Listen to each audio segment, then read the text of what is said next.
স্বপ্নকে মাথার মধ্যে মনে করবা যে হ্যাঁ আমার স্বপ্ন কি। মনে রাখবা তোমার সামান্য পরিমাণ গাফিলতি তোমার স্বপ্ন দেখে তোমাকে ছিটকে ফেলে দিতে পারে। তোমার স্বপ্ন দেখে তুমি যদি ছিটকে পড়ো, তুমি তোমার ফ্যামিলির জন্য কত বড় বার্ডেন হবা সেটা তুমি কল্পনা করতে পারো না। আমি দেখি অনেক স্টুডেন্ট যারা অ্যাডমিশনে চান্স পায় না, এদের অবস্থা কি হয়, এরা অনেকে সেকেন্ড টাইমার দেয়, অনেকে প্রাইভেট ভার্সিটিতে পড়ে, অনেকে প্রাইভেট ভার্সিটিতে পড়ার টাকা পয়সা থাকে না।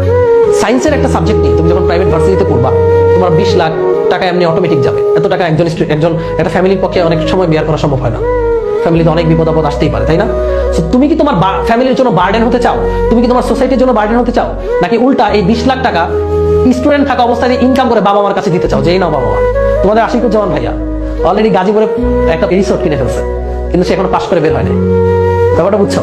তো তুমি কি আশিকুজ্জামান ভাইয়া হবা, নাকি ওই বলদ হবা যে বলদ প্রাইভেট ভার্সিটিতে পড়া বাপের কাছ থেকে প্রতি মাসে টাকা যাচ্ছে, যে বাবা আমার হাত খরচ দাও, প্রতিদিন টাকা যাচ্ছে? কয়দিন চাইতে পারবা?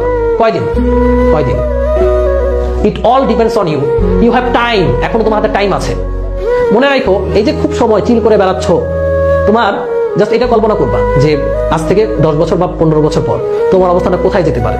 তুমি যদি এখন চিল করো, 15 বছর পর তোমার ওই গরু খাটুনি খাটতে হবে এবং কারো আন্ডারে এমন খাটুন খাটবা দেখবা অন্ধকার দেখতেছো চোখে মুখে। তুমি ডিসাইড করো এখন যে তুমি সুপিরিয়র হবা নাকি ইনফেরিয়র হবা। এটা তোমার হাতে এখনো চয়েস আছে। তুমি অর্ডার দিবা না অর্ডার নিবা, তোমার হাতে চয়েসটা আছে। তুমি চাকর হবা না মালিক হবা। বলতে পারো ভাইয়া মানুষ তো সবসময়, না না না, বর্তমান যুগে এই কথা চলে না। চাকর বলতে বোঝাচ্ছি যে তুমি আসলে কারো আন্ডারে ঝাড়ি খেয়ে বড় হইতে থাকবা, তোমার ক্যারিয়ারটা কেমন হবে, নাকি তুমি পাওয়ারফুল একজন হবা। It all depends on you.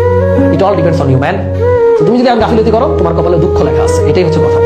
যে পরিশ্রমী সেই সুখী হবে।